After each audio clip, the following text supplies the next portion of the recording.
জানিয়ে দিলেন একটা একটা নারী একটা একটা জান্নাত। আল্লাহ নবী আরো জানিয়ে দিলেন আল জান্নাতু তাহতা আকদামুল উম্মাহাত। এই দুনিয়ার মানুষেরা তোমাদের জান্নাত হলো তোমাদের মায়ের পায়ের তলায়। প্রত্যেকটা ছেলের জান্নাত হলো তার মায়ের পায়ের তলায়। আজকে সেই মাকে বৃদ্ধাশ্রমে রাখা যারা পছন্দ করে তারাই তো ইসলামের দিকে আগুন তোলে। যারা মাকে ভালোবাসে তারা ইসলামের দিকে কখনো আগুন তোলে না। কেননা নারীর মর্যাদা মায়ের মর্যাদা ইসলাম কত দিয়েছে। এক ব্যক্তি এসে আমার রাসূলকে জিজ্ঞাসা করলো, ইয়া রাসূলুল্লাহ হাবিবাল্লাহ, আমার উপরে সব থেকে বেশি কার হক? আল্লাহ নবী বললেন তোমার মায়ের, তারপরে কাঁদ তোমার মায়ের, তারপরে কাঁদ তোমার মায়ের, তারপরে কাঁদ তোমার বাপের। এ যুবকেরা, ইসলাম নারীদেরকে 3 ভাগ মর্যাদা দিয়েছে, তারপরে 1 ভাগ হলো বাপ যেটা পুরুষ। এই নারীদের সম্মান ইসলাম এত দিয়েছে। এই জমিনে নারীদের উপরে জুলুম হতো, আমার নবী এবং নবীর সাহাবারা নারীদেরকে বাঁচাবার জন্য যখন লড়াই করলো, যখন কথা বললো, ওই আবু জেহেলের মতো জালিম, উতবার মতো জালিম, সাইবার মতো জালিম আমার নবী পাকের বিরুদ্ধে লেগে গেল। এই যুবকেরা, আগেকার জমানাতে গরিবের ছেলেদের ঘরে কোমরে বেল দিয়ে গলায় বেড়ি দিয়ে বাজারে তুলে বিক্রি করা হতো, যেটা আগামী দিন আবার আসতে চলেছে। আমরা হিন্দুস্তানের মানুষ, আমরা হিন্দুস্তানের মুসলমান, আমাদেরকে আল্লাহ পাক অনেক নসিবওয়ালা করেছে, অনেক সৌভাগ্যশালী করেছে। এ যুবকেরা, তরুণেরা, বাপেরা, আল্লাহ নবী নূর নবী দয়া নবী হিন্দুস্তানে ঘোষণাও দিয়েছে, আমি হিন্দুস্তান থেকে খুশবু পাচ্ছি যেখানে আমার উম্মত উম্মতিরা আমি রাসূলুল্লাহ আমার দিবানা হবে। এই জন্য সুলতানে গরিবে নওয়াজকে আল্লাহ নবী হিন্দুস্তানে পাঠিয়েছিলেন। এ মুঈনুদ্দিন আজমিরি, আপনি হিন্দুস্তানে চলে যান, আপনার হাতে হাত দিয়ে হিন্দুস্তানের মানুষেরা দলে দলে দলে আমি রাসূলুল্লাহ আমার দিবানা হয়ে যাবে।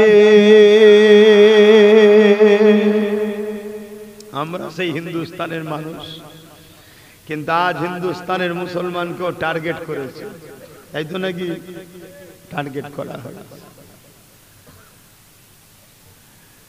এ নওজওয়ানেরা, এ মানবী পাখি প্রেমিকেরা, ও ফুরফুরার হযরত জামানার মুজাদ্দিদ দাদা হুজুর পীর কিবলা সিলসিলা অনুসারী অনুগামীরা, মনে রেখে দিও, ইসলামের বিরুদ্ধে যুগে যুগে চক্রান্ত হয়েছে, মুসলমানদের উপরে যুগে যুগে জুলুম হয়েছে, ইসলামের উপরে যুগে যুগে মিথ্যাচার হয়েছে, মুসলমানদের উপরে যুগে যুগে অত্যাচার হয়েছে।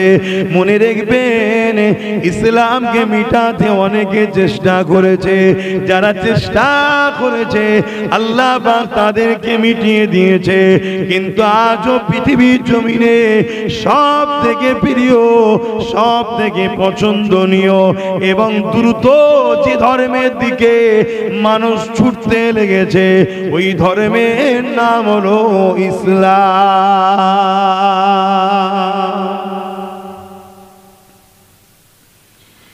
এমন নওজওয়ানেরা, তরুণেরা, এমন নবী পাকে প্রেমিকেরা, ইতিহাস গাওয়া দেয় আল্লাহ নবী নূহ নবী দয়া নবী যখন মক্কা জমিন ইসলামের কথা বললে, আল্লাহ নবী যখন দ্বীনের কথা বলতে লাগলে, আল্লাহ নবী যখন ন্যায়ের কথা বলতে লাগলেন, এখানে আরো একটা কথা মনে রাখবেন, ইসলাম কাকে বলে এটাও আমাদেরকে একটু জানতে হবে।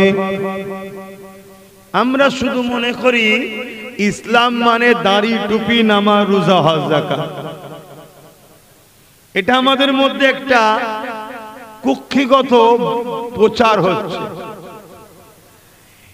ইসলামে নামাজ আছে, ইসলামে রোজা আছে, ইসলামে হজ আছে, ইসলাম দাড়ি টুপির কথা বলেছে, কিন্তু ইসলাম এগুলো ব্যক্তি জীবনের কথা। আপনি নামাজ পড়বেন, আপনার লাভ, সমাজের কোনো লাভ নাই। আপনি রোজা রাখবেন আপনার লাভ, সমাজের লাভ নাই। আপনি হজ করবেন, আপনি হাজী সাহেব, সমাজের কি লাভ? এটা আপনার ব্যক্তি জীবনের ইবাদত, এটাও ইসলাম। কিন্তু অ্যাকচুয়ালি ইসলাম অন্যায়কে মিটিয়ে ন্যায়কে প্রতিষ্ঠিত করার নাম হলো ইসলাম। জোরে বলুন সুবহানাল্লাহ। এটা মানুষ ভুলে গেছে, আর এটা বড় প্ল্যান করে ভুলানো হয়েছে। কারা ভুলিয়েছে? আজকের ফেরাউন যারা হতে চায়, আজকের নমরুদ যারা হতে চায়, আজকের এজিদ, আজকের আবু জেহেল, আজকের উতবা, আজকে যারা মানুষের প্রভু হওয়ার স্বপ্ন দেখছে, তারা আজকে এই গুণ আমাদেরকে প্ল্যান মাফিক ভুলিয়েছে। কাদের দ্বারা? মোল্লা মুলি সাহেবদের দ্বারাই ভুলিয়েছে। শুধু একটাই হজ, নামাজ রোজা, নামাজ রোজা, দাড়ি টুপি, হজ যাকাত, নামাজ রোজা, দাড়ি টুপি, হজ যাকাত। আরে ওটা তো জুম্মার দিনে ইমাম বলছে, বলে না? বলে না? প্রতি জুম্মাই তো বলছে। আর মুসলমানের বাচ্চা 5 ওয়াক্ত না গেলে জুম্মাই তো যায়, প্রতি জুম্মাই তো মুসলমানের ছেলে শুনছে। এই সেমিনার গুলো করা কেন হয়? এই সেমিনার গুলোতে বুঝানো দরকার ইসলাম সন্ত্রাস মুক্ত সমাজ গড়ার নাম। জোরে বলুন সুবহানাল্লাহ। তাহলে সমাজ জানবে যে ইসলামকে যারা আঘাত দেয় সন্ত্রাস বলে, তারাই মূলত সন্ত্রাস। তাই ইসলামকে ভয় খেয়ে ইসলামের নামে মিথ্যাচার করছে। কারণ ইসলাম সন্ত্রাস মুক্ত সমাজ গড়ার নাম হলো ইসলাম। জোরে বলুন সুবহানাল্লাহ। এটা এখানে বলা দরকার। ইসলাম দুর্নীতি মুক্ত সমাজ গড়ার নাম। ইসলাম লুট মুক্ত, চোর মুক্ত, রেপ মুক্ত, খুন মুক্ত, অত্যাচার মুক্ত একটা শান্তি সাম্য সমাজ গড়ার নাম হলো ইসলাম। জোরে বলুন সুবহানাল্লাহ।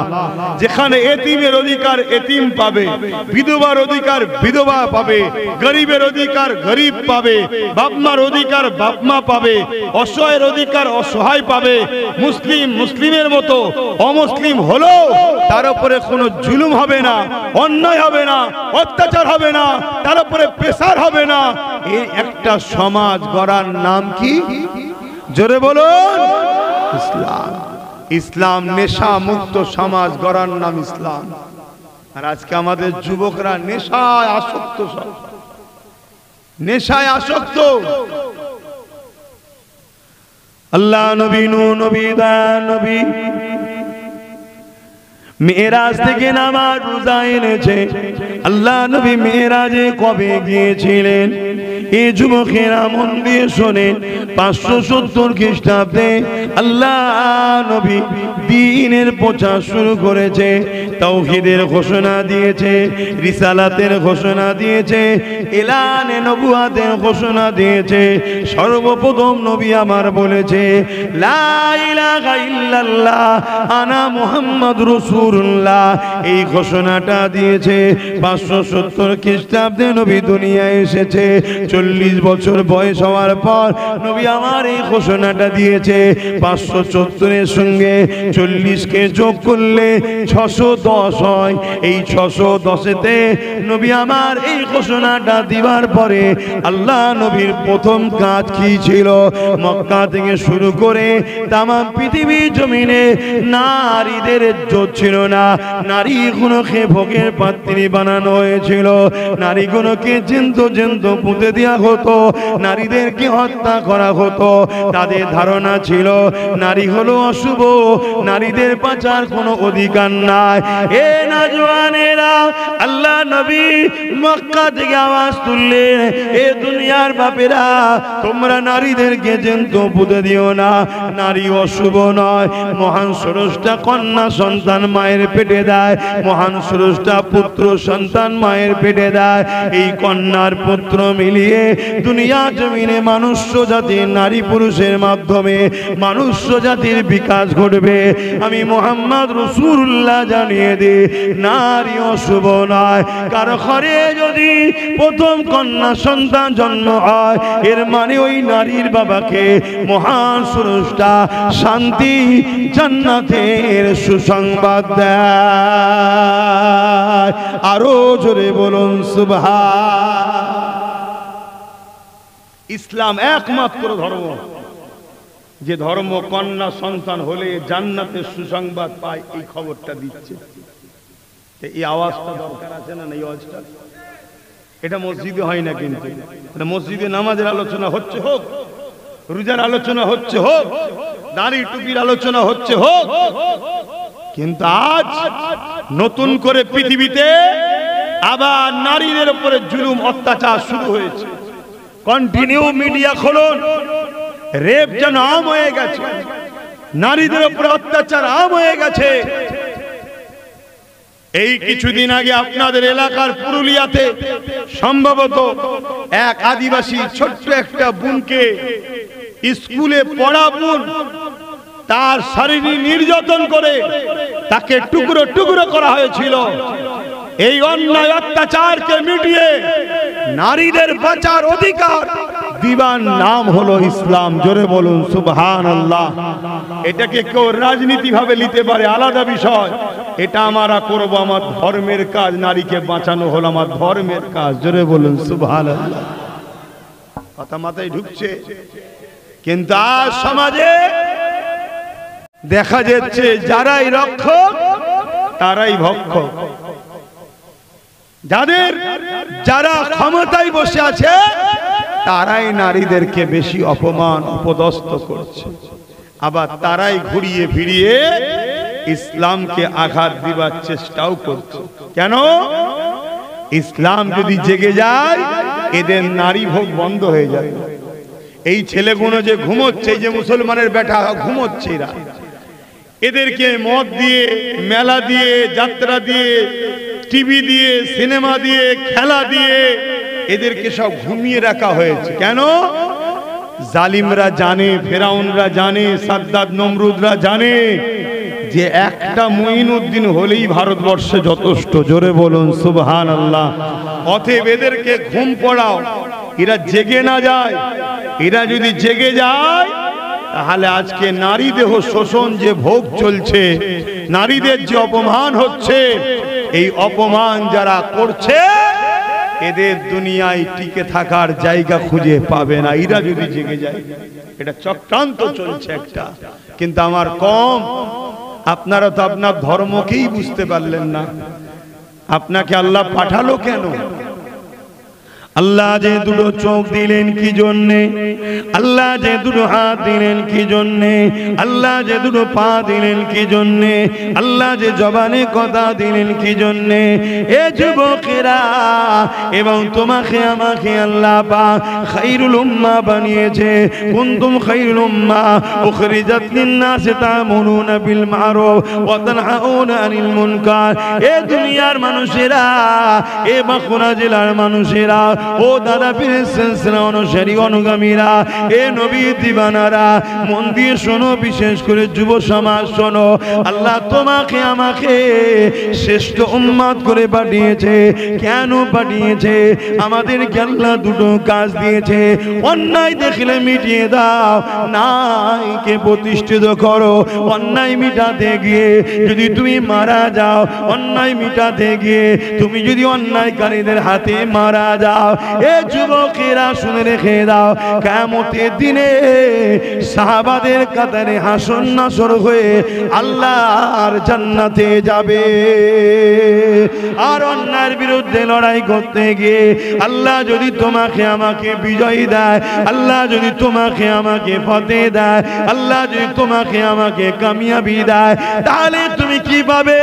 দুনিয়াতে ইজ্জত পাবে, দুনিয়াতে সম্মান পাবে, দুনিয়াতে খলিফা হবে, দুনিয়াতে রাজত্ব চালাবে, দুনিয়ার মানুষ তোমাকে আপন করবে, দুনিয়ার মানুষ তোমাকে সম্মান জানাবে, তোমাকে দুনিয়ার মানুষ আপন করে নেবে। এই সম্মান দুনিয়াতে পাবে এবং পরকালেও আল্লাহ তোমাকে জান্নাতি বানিয়ে দেবে। আরো জোরে বলুন সুবহান।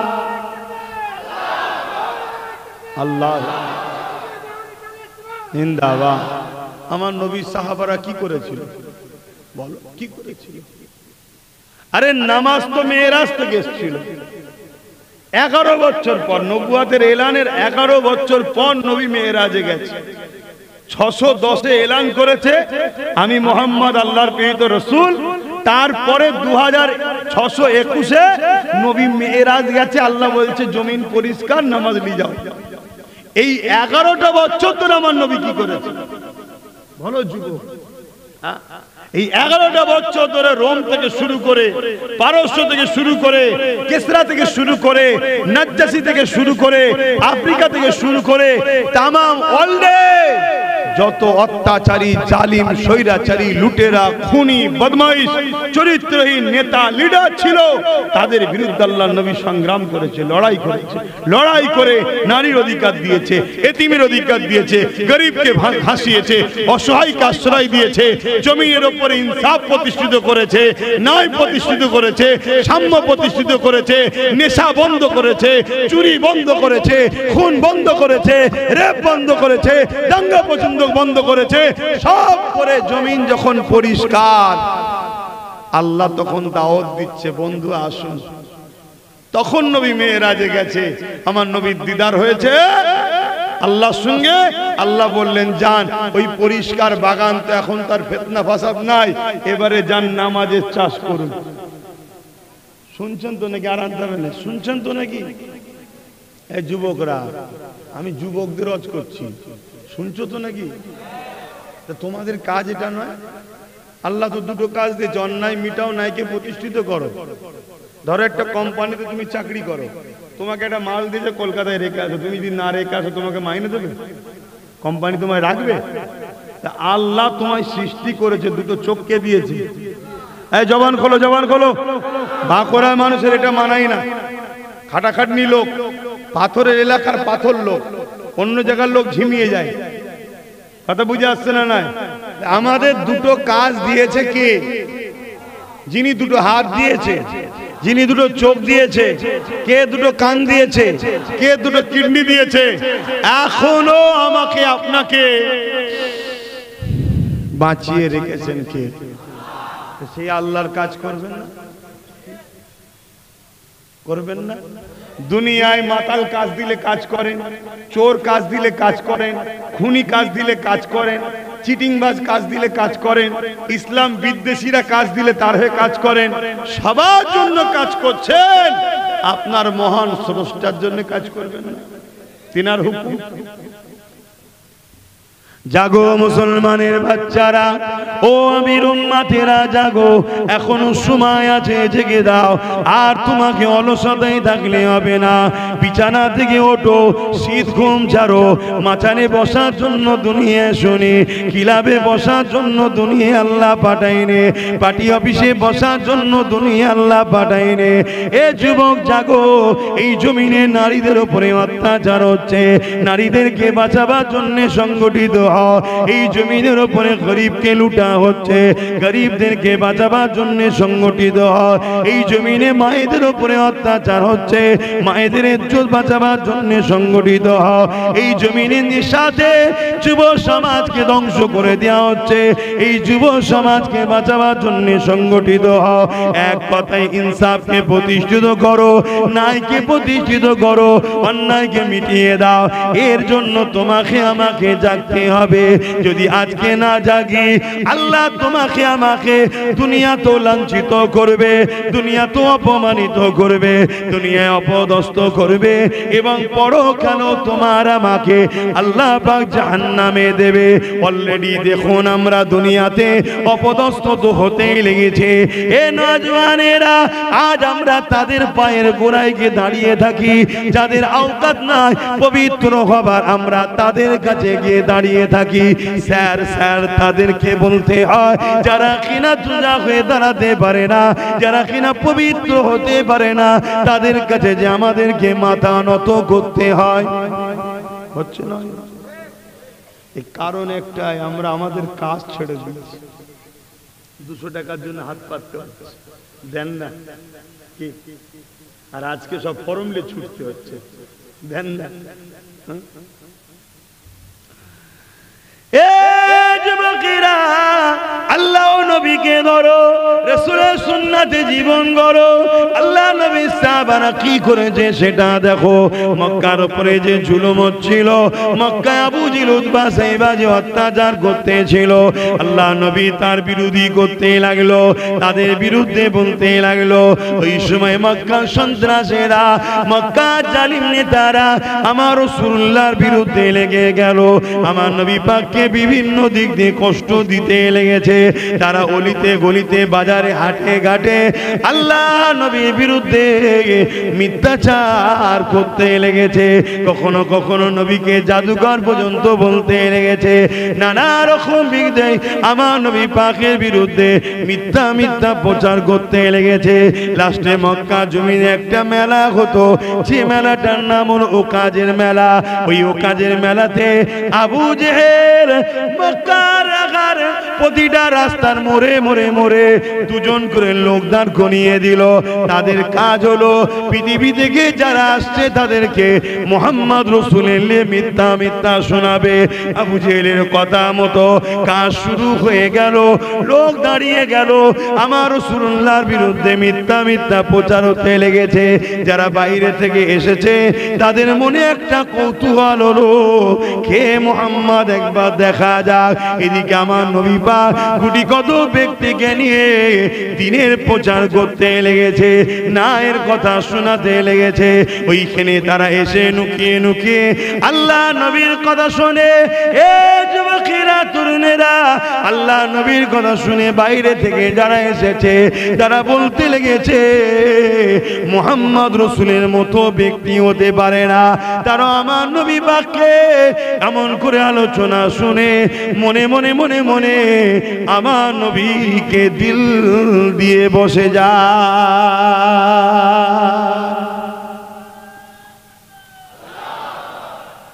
তাহলে আবু জেহেল চেয়েছিল আমার নবীর বিরুদ্ধে মিথ্যা প্রচার করো, কিন্তু উল্টো হলো না? হলো না?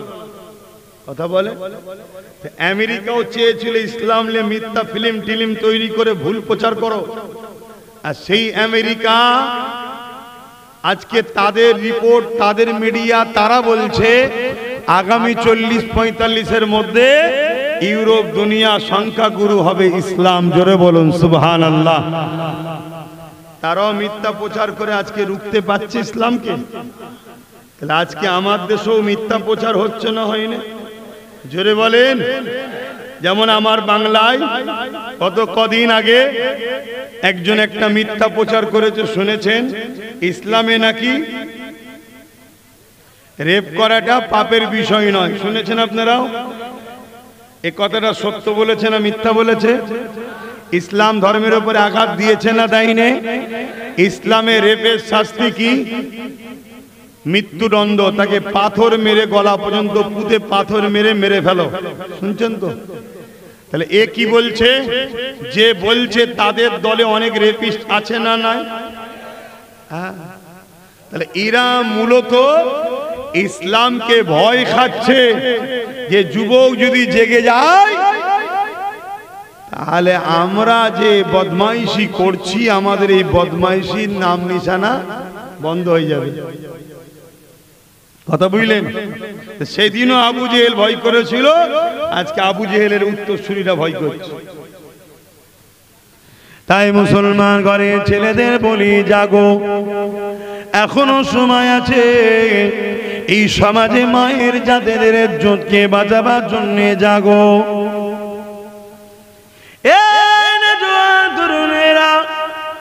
আল্লাহ নবী যখন দুনিয়া জমিনে এলেন, ওই সময় দেখা যায় দুনিয়ার বুকে বাচ্চা বাচ্চা কন্যা সন্তান গুলোকে মানুষেরা জেন্ত পুঁতে দিতে লেগেছে। আল্লাহ নবী ওই নারীদের বাবাদেরকে বলতে লেগেছে, কেন আপনারা আপনাদের কন্যাগুলোকে জেন্ত জেন্ত পুঁতে দিতে লেগেছে। তারা বলতে লেগেছে নারী অশুভ। আল্লাহ নবী বললেন না, এটা তোমাদের কুধারণা। আমি রাসূলুল্লাহ জানিয়ে দিই, নারী হলো অশুভ নয়। কারো ঘরে যদি প্রথম কন্যা সন্তান হয়, এর মানে ওই নারী বাবাকে মহান স্রষ্টা সৃষ্টিকর্তা আল্লাহ জান্নাতে সংবাদ দেয়। আল্লাহ নবী আরো বলেন, কারো ঘরে যদি একটা, দুটো, তিনটে পর পর কন্যা সন্তান হয়, ওই তিন কন্যার বাবা এই তিন কন্যাকে পেয়ে মনে দুঃখ যদি না করে, আল্লাহ নিয়ামত মনে করে যদি ওই তিন কন্যাকে লালন পালন করে তার বিবাহ শাদী দিয়ে দিতে পারে, আল্লাহ নবী দুটো আগুন তুলে দেখিয়েছে যেমন পাশাপাশি ওই তিন কন্যার বাবা আর আমি রাসূলুল্লাহ আল্লাহ পাকে জান্নাতে পাশাপাশি থাকিব। আরো জোরে বলুন সুবহান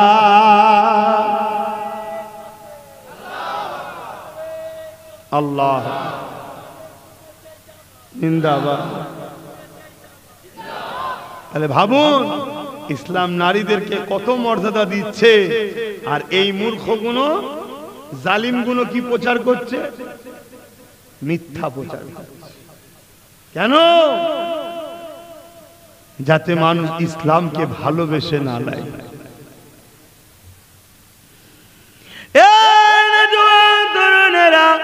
আরেকটু আগে চলেন, আল্লাহ নবী জানিয়ে দিলেন একটা একটা নারী একটা একটা জান্নাত। আল্লাহ নবী আরো জানিয়ে দিলেন আল জান্নাতু তাহতা আকদামুল উম্মাহাত। এই দুনিয়ার মানুষেরা তোমাদের জান্নাত হলো তোমাদের মায়ের পায়ের তলায়। প্রত্যেকটা ছেলের জান্নাত হলো তার মায়ের পায়ের তলায়। আজকে সেই মাকে বৃদ্ধাশ্রমে রাখা যারা পছন্দ করে, তারাই তো ইসলামের দিকে আগুন তোলে। যারা মাকে ভালোবাসে, যারা ইসলামের দিকে কখনো আগুন তোলে না। কেননা নারীর মর্যাদা, মায়ের মর্যাদা ইসলাম কত দিয়েছে। এক ব্যক্তি এসে আমার রাসূলকে জিজ্ঞাসা করলো, ইয়া রাসূলুল্লাহ হাবিবাল্লাহ, আমার উপরে সব থেকে বেশি কার হক? আল্লাহ নবী বললেন তোমার মায়ের, তারপরে কার তোমার মায়ের, তারপরে কার তোমার মায়ের, তারপরে কার তোমার বাপের। এই যুবকেরা, ইসলাম নারীদেরকে 3 ভাগ মর্যাদা দিয়েছে, তারপরে 1 ভাগ হলো বাপ যেটা পুরুষ। এই নারীদের সম্মান ইসলাম এত দিয়েছে। এই জমিনে নারীদের উপরে জুলুম হতো, আমার নবী এবং নবীর সাহাবারা নারীদেরকে বাঁচাবার জন্য যখন লড়াই করলো, যখন কথা বললো, ওই আবু জেহেলের মতো জালিম, উতবার মতো জালিম, সাইবার মতো জালিম আমার নবী পাকের বিরুদ্ধে লেগে গেল। এ যুবকেরা, আগেকার জমানাতে গরিবের ছেলেদের ঘরে কোমরে বেল দিয়ে, গলায় বেড়ি দিয়ে বাজারে তুলে বিক্রি করা হতো, যেটা আগামী দিন আবার আসতে চলেছে। 2020-তে বলেছিলাম 5 বছর আগে একটা দিন আসবে, তোদের ভোটার অধিকার কেড়ে নিয়ে ডিভোটার করে গোলাম বানাবে। শুনেছেন আমারই বক্তব্য? 2020-তে বলেছিলাম, 5 বছর আগে। আজকে সেই দিন শুরু হয়ে গেছে। তবে মনে রেখে দিও, ভারতবর্ষের একটা মুসলমানের নাম বাদ যাওয়া উচিত নয়। যদি বাদ যায় তাহলে জানতে হবে এরা দুজন মিলে এক জায়গায় মুখে মুখ রেখে বাদ দিয়েছে। কথা বুঝে আসছে তো? কারণ এদেশের মুসলমান কোন দেশ থেকে আসেনি, দুজন ইদেশ থেকে চলে গেছে। এদেশ থেকে লক্ষ লক্ষ কোটি কোটি চলে গেছে, অন্য দেশ থেকে আসেনি। কথা বুঝে আসছে? অতএব এরপরও যদি বাদ যায় তাহলে জানতে হবে এদের হাতে রাজ পাওয়ার এরা ইচ্ছা করে বসে বসে কেটেছে। এই জন্যই বলেছিলাম আমাদেরও রাজ পাওয়ার দরকার আছে। কেন? ঘরের মধ্যে কি হচ্ছে, ওখানে আমার লোক নেই। ওখানে আমার লোক আছে নাকি? নেই। ওরা 2 জন মিলে, 3 জন মিলে, 4 জন মিলে কি গুজুর গুজুর করে নেবে, আমরা তো কিছুই বুঝতে পারবো না। এজন্য বলেছিলাম আমার লোক ঢুকাও, গন্ডগোল হলে লোক কম হোক, ওখানে যদি ফাটাফাটি করতে নাও পারে বাইরে বেরিয়ে বলবে আজা আজা, এখানে প্ল্যান হচ্ছে চলে আয়, ব্যাস তখন তো আমরা বেরিয়ে পড়বো। কিন্তু আমরা তো বুঝতেই পারছি না কি হচ্ছে, কিছু বুঝে আসছে তো নাকি? কিন্তু এর জন্য অনেক গাল খেতে হয়েছে বাপ, আজও গাল খেচ্ছি আমি। এই একটাই কাজ করেছি কি, আমার ছোট ভাইটাকে রাজনীতিতে নেপিয়ে দিয়েছি, তাই আজও গাল খেচ্ছি। শুনছেন তো নাকি? তোমরাও গাল টাল দাও নাকি? বাবেরা, নওজওয়ানেরা, তরুণেরা, হে নবী পাকে প্রেমিকেরা, আমার রাসূলুল্লাহ সাহাবারা, এইভাবে যখন দেখা যায় মানুষকে গোলাম বানিয়ে রেখেছে, কিতদাসী বানিয়ে রেখেছে, আল্লাহ নবী তাদের আজাদের জন্য আওয়াজ দিল। যখন নবী পাক আওয়াজ দিলেন, গরীব মানুষরা আমার নবী পাকের পাশে এসে দাঁড়াতে লাগলো। শুনছেন কারা দাঁড়াতে লাগলো? বলুন বলুন। গরিবরা, গরিবরা, গোলামরা, তারা আমার নবীর পাশে দাঁড়াচ্ছে। এটা হক হওয়ার একটা নমুনা, হক হওয়ার একটা নমুনা এটা।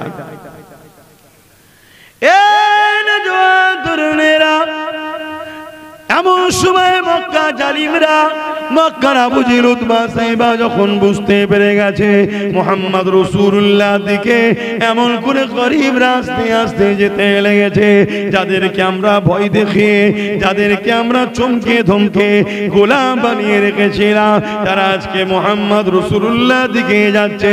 মুহাম্মদ রাসূল তাদেরকে ভালোবাসছে, তাদেরকে অধিকার দিচ্ছে, তাদেরকে আজাদ করছে, এক রব নায়ের আল্লাহর কথা প্রচার করছে, ইনসানিয়াতের কথা প্রচার করছে। এই সময় আবু জেহেল, উতবা, সাইবা দেখলো এটাকে রুখতে হবে। আমার রাসূলুল্লাহর পাশে যারা দাঁড়িয়ে ছিল, আল্লাহ নবীকে তারা কিছু বলতে পারেনি। কারণ নবী পাককে বলতে গেলে, কেন নবী আমার অনেক বড় খানদানের ছিলেন, কিন্তু নবী পাকের পাশে যারা ছিল তাদেরকে জোর করে ধরে ধরে মরুভূমির গরম বালির উপরে শুইয়ে দিয়ে তাদের বুকের উপরে ভারী পাথর চাপিয়ে দিয়েছিল। এই যুবকেরা, তরুণেরা এই বুকের উপরে ভারী পাথর চাপিয়ে দিবার পর তারা নিঃশ্বাস নিতে পারছিল না। এই অবস্থায় অনেকে মারা গেছে, অনেকে আবার এই অবস্থাতে কষ্ট সহ্য করেছে, তথাপি আল্লাহ নবীকে ছেড়ে দেয়নি। আজও গরিব মানুষরা যখন নায়ের পক্ষে এক হচ্ছে, আজকের আবু জেহেলরা তাদেরকে ধরে ধরে মারছে না, মারে না? কথা বলো, আজকের আবু জেহেলরা তাদের বিরুদ্ধে কেস দিচ্ছে না? তাই মিলছে, দেখছেন কেমন? যুগে যুগে মিলাতে হবে পুরাতন ইতিহাসের সাথে। কারবালা এমনি হয়নি, যুগে যুগে কারবালা হবে, তোমাকে টালি করতে হবে তার সাথে। কিন্তু আমাদের ছেলেরা ঘাবড়ে যাচ্ছ নাকি? মন খারাপ হচ্ছে নাকি? হতাশ হলে হবে না, ঘাবড়ে গেলে হবে না। আমার নবী পাকের কাছে এক সাহাবী এসে বলছে, হুজুর আর কত মার খাবো হুজুর, একটু দোয়া করেন, আর কত মার খাবো। আল্লাহ নবী বলছেন, এত ধৈর্য হারা হলে হয় না, বিজয় এমনি আসে না, ইনকিলাব এমনি আসে না, না এমনি প্রতিষ্ঠিত হয় না। তোমরা কি জানো পুরাতন জামানার নবীদেরকে পর্যন্ত তাদের উম্মতেরা করাতদের দুটুকরো পর্যন্ত করে দিয়েছে। বনি ইসরাইল ৭০,০০০ নবী পেয়েছে, তারা তাদের নবীদের ঘরে কতল পর্যন্ত করেছে। অতএব এত ধৈর্য হারা হলে হবে না। সেই নবীর গোলাম আপনাদেরও বলে যাচ্ছে, ইনসাফ এত সহজে প্রতিষ্ঠিত হয়নি, ইনকিলাব এত তাড়াতাড়ি আসে না, বিপ্লব এত তাড়াতাড়ি ঘটে না। অনেক কুরবানির পরে দেশ স্বাধীন হয়েছে, অনেক কুরবানির পর তোমরা বাঁকুড়ার মানুষ মাথায় টুপি, মুখে দাড়ি, মসজিদ মাদ্রাসা পেয়েছো। এটা মাদ্রাসা নাকি? এটা এমনি এমনি হয় না। লক্ষ লক্ষ মা তার সন্তান হারা হয়েছে, লক্ষ লক্ষ বোন বিধবা হয়েছে, তারপরে তোমরা ইসলাম পেয়েছো, তারপরে তোমরা মেহনতের পয়সা দিয়ে ঘরটা করে এখানে ইসলামের শিক্ষা কেন্দ্র করেছো। আবার এই ঘরকে মিটাবার জন্য এখন বলছে এখানে নাকি জঙ্গি ট্রেনিং দেওয়া হয়। বলছে না বলেন? কারা বলছে? যাদের হাতে রাজ পাওয়ার তারা, যাদের হাতে পাওয়ার তারাই বলছে। এই তো তোমাদের দুর্গাপুরে বোলডুজার দিয়ে মাদ্রাসা ভেঙে দিল আমার রাজ্য সরকার, দেখেছেন না? দেখেন কাদের করছে? যাদের হাতে পাওয়ার আছে তারা করছে। কেন করছে? লোহা ছাড়া লোহা কাটা যায় না। তাদের হাতে লোহা আছে, আমাদের হাতে নেই, তাই যা খুশি করছে। বোলডুজার নিয়ে চলে আসছে, ভেঙে দিচ্ছে। যদি আমাদের হাতেও লোহা থাকতো, উল্টো ঘড়িয়ে একটা দিলে, আমাদের হাতে নেই। আমাদের ছেলেরা কি করেছে? সারা জীবন চামচাগিরি করেছে। এর পিছনে কিছুদিন, ওর পিছনে কিছুদিন, ওর পিছনে কিছুদিন, ওর পিছনে কিছুদিন। একবারও ভাবেনি নিজে প্রতিষ্ঠিত কি করে হবে? কথা কি কষ্ট দিচ্ছে নাকি? আচ্ছা বলুন তো, আপনি একটা অফিসে চাকরি করেন, মাস গেলে 50,000 টাকা ইনকাম, টাই কোট পরে যাতায়াত করছেন, খুব ভালো লাগছে না? কালকে তো আপনাকে অফিস থেকে 12 করে দিতে পারে। এক কথা বুঝছেন না? বোঝেন? কালকে বার করতে পারে না? পারে না? যদি আপনার বার না হয়, একটা দিন পরে ডিউটি শেষ, একটা বয়স পরে আপনি বাদ পড়ে যাবেন। আপনার ছেলে কি অফিসে চাকরি পাবে? নাও পেতে পারে। কিন্তু আপনি ধরুন আপনাদের এই বাজারে একটা চায়ের দোকান দিয়েছেন, কি পানের ঘুমটি করেছেন, ছোট মেহনত করছেন নিজের, ওখান থেকে কেউ আপনাকে বাদ দিতে পারবে? ওটাকে আপনি চালাচ্ছেন, ব্যবসা চালাচ্ছেন। আপনার 50,000 মাইনে খুব জোরে 1 লাখ হবে, এর চেয়ে বেশি তো হবে না রে বাবা আপনার চাকরি জীবনের মধ্যে। কিন্তু আপনি মেহনত করলেই একটা দোকান থেকে আপনি 10টা দোকান বানাতে পারবেন। 10টা দোকানে ডেলি যদি 1000 করে টাকা হয়, ডেলি 10,000, মাস গেলে 3 লাখ। এবং নিজের আপনার পরে আপনার ওই 10টা দোকানে 4টে ছেলে হলে 4টেই বসতে পারবে না? পারবে না? কিন্তু অফিসে নিজের দল করো। বুঝছো না? বুঝুনি? এজন্য আব্বাস সিদ্দিকী করেছে। আজ অনেকে গাল দিচ্ছে, দিক, জবাব তো আল্লাহর কাছে দেবে। কিন্তু যারা বুঝা তারা কিন্তু বুঝতে পারছে যে না, দেরি হোক, দেরি হোক, 10 বছর লাগ, 15 বছর লাগ, 20 বছর লাগ, একদিন কিন্তু এই গাছের গোড়া মোটা হবে। একদিন এ গাছে অনেক ডালপালা হবে, একদিন অনেক ফলমূল হবে। একদিন যারা গাল দিচ্ছে তারাও দেখা যাবে ছায়া নিতে আসছে, ফল খেতে আসছে। কথা বুঝে আসছে? দেরি করলে হবে না, খুলে দাও। আজ থেকে যদি কেউ 20 বছর আগে এটা করে দিত, তাহলে আজকে আমরা কোথায়? আজকে আমরা কোথায়? শোনো, নিজে যদি কামিয়াবি হতে না পারো, তুমি ছাড়া কেউ না কামিয়াবি না হয়, এটা জায়গাও তুমি মাথায় রেখো। তোমাকে যেন প্রয়োজন হয়। অর্থাৎ তেজপাতা হয়েও নি, দরকার হয় নুন হও। নুন কি হও? নুন। নুন বেশি দিলেও বিপদ, না দিলেও বিপদ। তুমি ছাড়া চলবে না, নিজেকে এই জায়গায় দাঁড় করাও। কথা কিছু বুঝে আসছে? হ্যাঁ, তুমি ছাড়া চলবে না, এই জায়গায় নিজেকে দাঁড় করাও, তবে তো তুমি গেনার হবে। যাক আসেন আমার আলোচনার দিকে ফিরে যায়। আল্লাহ নবী ন্যায়ের কথা বলছিল বলে, ইনসাফের কথা বলছিল বলে, মানবতার কথা বলছিল বলে, গরিবের পক্ষে কথা বলছিল বলে, এতিমের পক্ষে কথা বলছিল বলে, গোলামদেরকে আজাদ করে দিবার কথা বলছিল বলে আমার রাসূলুল্লাহর বিরুদ্ধে তৎকালীন জালিমরা লেগে গেল। এ যুবকেরা, তরুণেরা, যারা আমার নবী পাকের কিছু করতে পারেনি, যারা নবীর পাশে যারা থাকে তাদের উপরে জুলুম অত্যাচার করছে, তাদেরকে আঘাত করতে লেগেছে। এ নওজওয়ানেরা, তরুণেরা, তাদের মধ্যে থেকে একজন সবাই আমরা চিনি, নামটা একটু জবান খুলে বলবে, ওই যে কালো মানুষটা। জোরে বলুন। চিন্তা করুন, 1450 বছর আগে নবীর গোলামি করেছে। আজকে বাঁকুড়ার মানুষ সবাই বলছে হযরতে বেলাল। কিন্তু আমার দেশের আজ থেকে 7 নম্বর আগে কি 4 নম্বর আগের প্রধানমন্ত্রী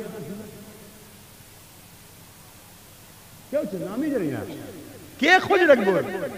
শুনছেন না শুনেননি? হ্যাঁ, লোক চেয়েছিল, মাথায় বসছিল, লোক চাইনে পড়ে গেছে, মরে গেছে, কোথায় চলে গেছে, ও কি খোঁজ রাখার সময় আছে নাকি? কিন্তু আমার নবীর গোলাম যে হয়, কথা বলে, কথা বলে, তোমরাও নবীর গোলাম হও, তোমরাও নবীর গোলাম হও। মনে রেখে দেবে, 800 বছর আগে চলে গেছে সুলতান-ই-হিন্দ গরিবে নওয়াজ খাজা মঈনুদ্দিন আজমিরি সঞ্জালি রহমাতুল্লাহ আলাইহি। আজও তাম পৃথিবীর মানুষ তাকে মনে রেখেছে। মুসলিম হোক আর অমুসলিম হোক, সবাই গরিবের নওয়াজের দরবারে যাচ্ছে। জোরে বলুন সুবহান। কেন? রসুলের গোলাম ছিল, নবীর গোলাম ছিল। তাহলে নিজেকেও নবীর গোলাম প্রমাণ করতে হবে, ঠিক তো নাকি? গরিব নবীর গোলাম কখনো জুলুম করতে পারে? নবীর গোলাম কখনো চিটিংবাজ হতে পারে? নবীর গোলাম কখনো চোর হতে পারে? নবীর গোলাম কখনো অত্যাচার করতে পারে? আর নবীর গোলাম কখনো অত্যাচারীকে সাপোর্টও করতে পারে না, অত্যাচারীর সঙ্গে দলও করতে পারে না। কেন? মিশকাত শরীফের হাদিস, আল্লাহ রসুল বলেছে যে জুলুম করে জানে, জানার পরেও তাকে যদি কেউ সহযোগিতা করে, সাথ দেয়, শক্তিশালী করে, ওই ব্যক্তিটা ইসলাম থেকে বেরিয়ে যায়, ইসলামে থাকে না। শুনছো তো? এই অজগুলো আমার কওমকে জানানো দরকার আছে না? নাই জালিমকে সাথ দিয়ে, জুলুমকে সাথ দিয়ে, জালিমকে শক্তিশালী করে, আর মসজিদে গিয়ে মাথা ঠুকে বলছে আল্লাহ আমায় বাঁচান। ও তো মুসলমানই নেই রে। শুনছেন না শুনেন? এইটা জানাবে কে? এজন্য আমি একটু অন্যদিকে ওয়াজ করি। বাকি ওয়াজ তো আল্লাহ করে সবাই করে, আমি একটু আরো যেগুলো আছে ইসলামে সেই ওয়াজ একটু আমি বেশি করি। অসুবিধা হচ্ছে? কিন্তু অনেকের অসুবিধে হয় যারা ওই কোয়ালিটি, আবু জেহেল মার্কা কোয়ালিটি, তাদের অসুবিধে হয়। আপনাদের হচ্ছে না তো? যদি হয় জানতে হবে আপনি আবু জেহেল মার্কা, কিছু করার নেই। আমি তো কাউকে ব্যক্তিগত বলে বলিনি যে অমুক বদমাইশ না। আমি যখন বলেছি এই কাজ জালিম, যে সে কোনোদিন জান্নাত যাবে না, জালিমের বিচার দুনিয়াতেও হবে আখিরাতেও হবে, জালিমকে যে সাথ দেয় সে ইসলাম থেকে বেরিয়ে যায়। আপনি বলছেন এই কথা বলার কি দরকার? তার মানে আপনি জালিমকে সাথ দেন না? আপনার গায়ে লাগলো কেন? কথা বুঝে আসছে না? না, এখন দুজনের গায়ে লাগার জন্য আমার নবীর হাদিস বলা কি বন্ধ হয়ে যাবে? হ্যাঁ, দুনিয়া যদি সব উল্টে যায়, উল্টে যাক, নবীর দিনের আলোচনা, নবীর হাদিস কখনো বন্ধ হবে না। জোরে বলুন সুবহানাল্লাহ। তাই তো নাকি? আর না আপনারা অন্যদিকে, না আপনাদের ধারণা কোরআন শেষ হয়ে যাবে, কারো উন্নতি শেষ হবে না, এইদিকে নাকি? তো এত বড় কথা, কোরআনের দুশমন, আলেম ওলামারা চুপ করে বসে আছে। কি প্রতিবাদের দরকার আছে না? না। তবে হ্যাঁ, যেসব উলামারা প্রতিবাদ করছে তাদেরকে আমি ধন্যবাদ জানাই, অবশ্যই তারা হক। কিন্তু সব উলামার প্রতিবাদ করা দরকার, যে এই কথাকে উইথড্র করতে হবে, এই কথাকে ক্ষমা চাইতে হবে, এই কথা ফিরিয়ে নিতে হবে, এই কথার জন্য আপনাকে ক্ষমা চাইতে হবে। সব উলামার বলা দরকার আছে না? নাই।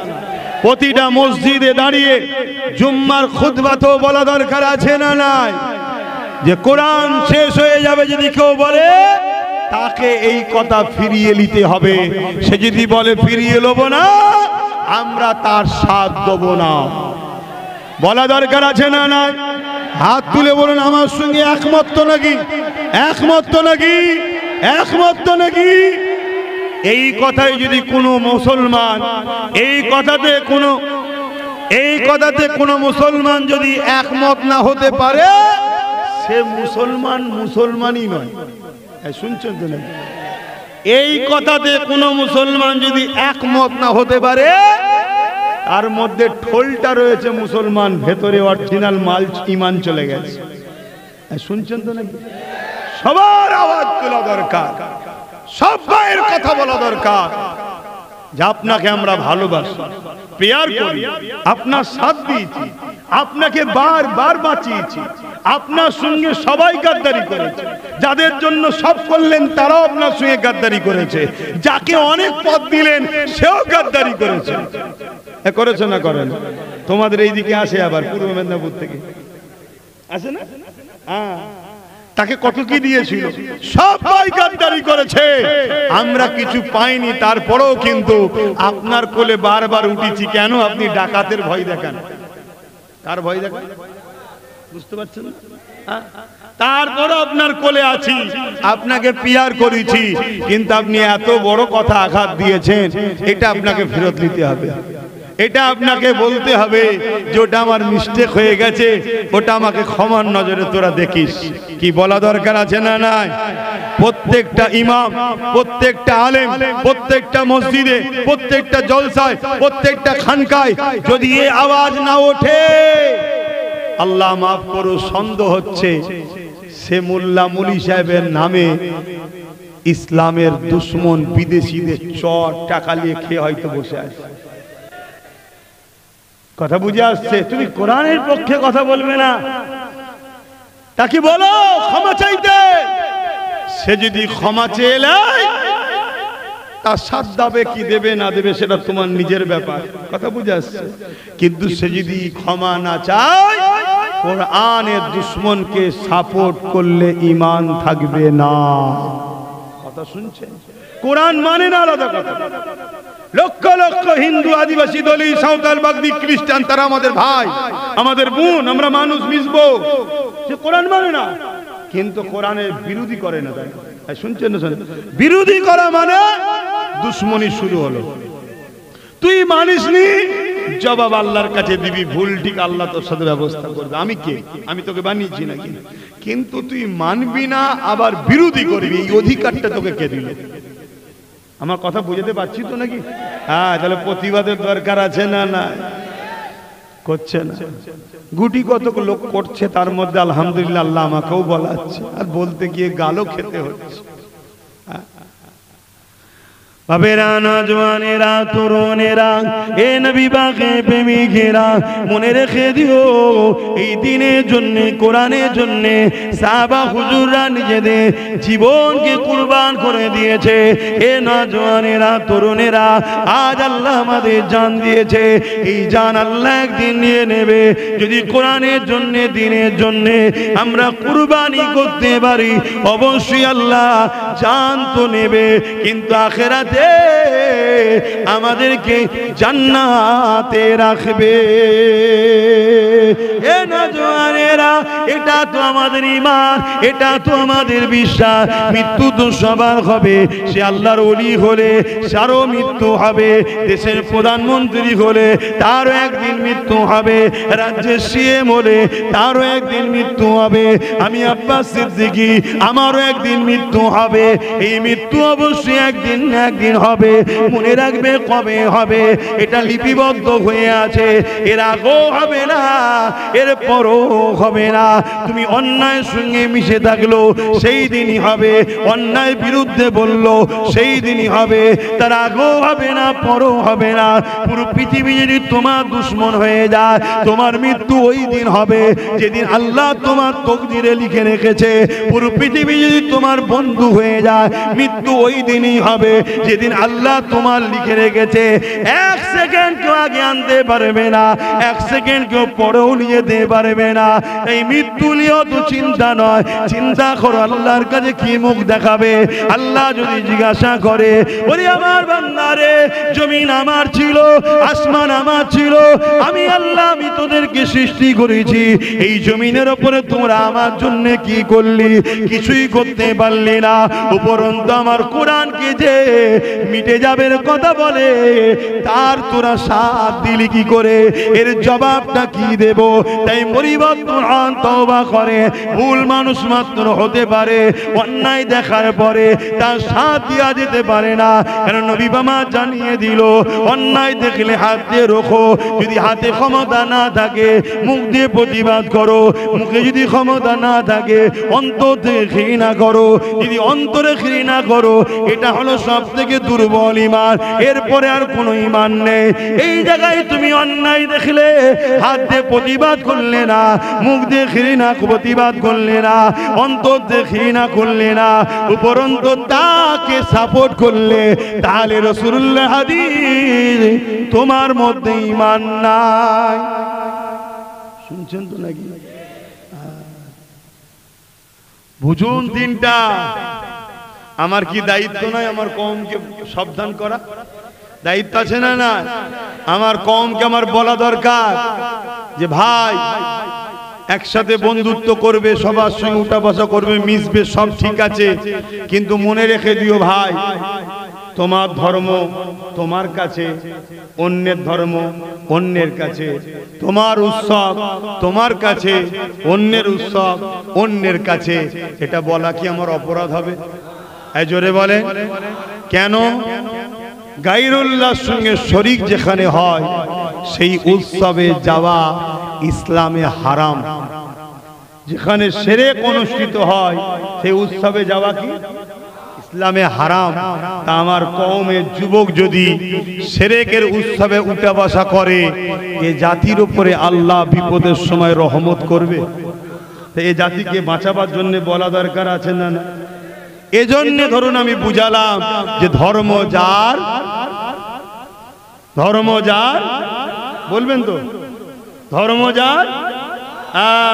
কেউ যদি শিখায় ধর্ম যার যার, উৎসব সবার, মনে রেখে দিও সে তোমাকে ভালোবাসার ছলনায় কাফের মুশরিক বানাতে চাইছে।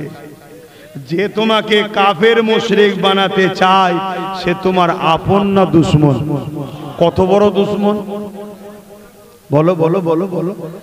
কেউ যদি তোমার চাকরি নিয়ে লাই, ঘর নিয়ে লাই, এটা বড় দুশমন না কেউ তোমাকে কাফের মুশরিক বানাচ্ছে সে বড় দুশমন? তাহলে দুশমনকে চেনো, দুশমনকে চেনো। মনে রাখবে প্রকাশ্য যে সামনে থেকে হামলা করে একে চিনা যায়, এর মোকাবেলায় ডিফেন্স করে যুগে যুগে আমরাই জিতেছি। জোরে বলুন সুবহানাল্লাহ। একটা ইতিহাস দেখাতে পারবেন না সামনে থেকে কেউ লড়াই করে আমাদেরকে হারাতে পেরেছে। শুনছেন তো নাকি? কিন্তু বারবার পিছন থেকে যারা হামলা করেছে তারা আমাদেরকে হারাতে পারেনি, কিন্তু পিছনের হামলায় আমাদের কোটি কোটি মা বাপ ভাই বোনের জীবন চলে গেছে। কথা শুনছেন? তাহলে একটা প্রকাশ্য দুশমন আর একটা বন্ধু সেজে দুশমন। বন্ধু সেজে দুশমন কি করছে? সে আপনাকে রেশনের মাধ্যমে প্রসাদ খাওয়াচ্ছে। জোরে বলুন, জোরে বলুন, বলুন প্রসাদ খাওয়া মুসলমানদের জন্য হালাল? আমার অমুসলিম ভাইদের কাছে অনেক খাদ্য আছে যেগুলো তাদের ধর্মে নাকি চলে না, ঠিক না বেটা? তারা খায় না। আমি যদি তাকে খাওয়াই এটা কি তার ধর্মের উপর আঘাত দিলাম না দিলাম না? তার ক্ষতি করলাম না করলাম না? তা আমার ধর্মে আল্লাহ ছাড়া অন্য কাউকে শরীক করা কোনো খাদ্য সেটা খাওয়া, বলবেন তো হারাম।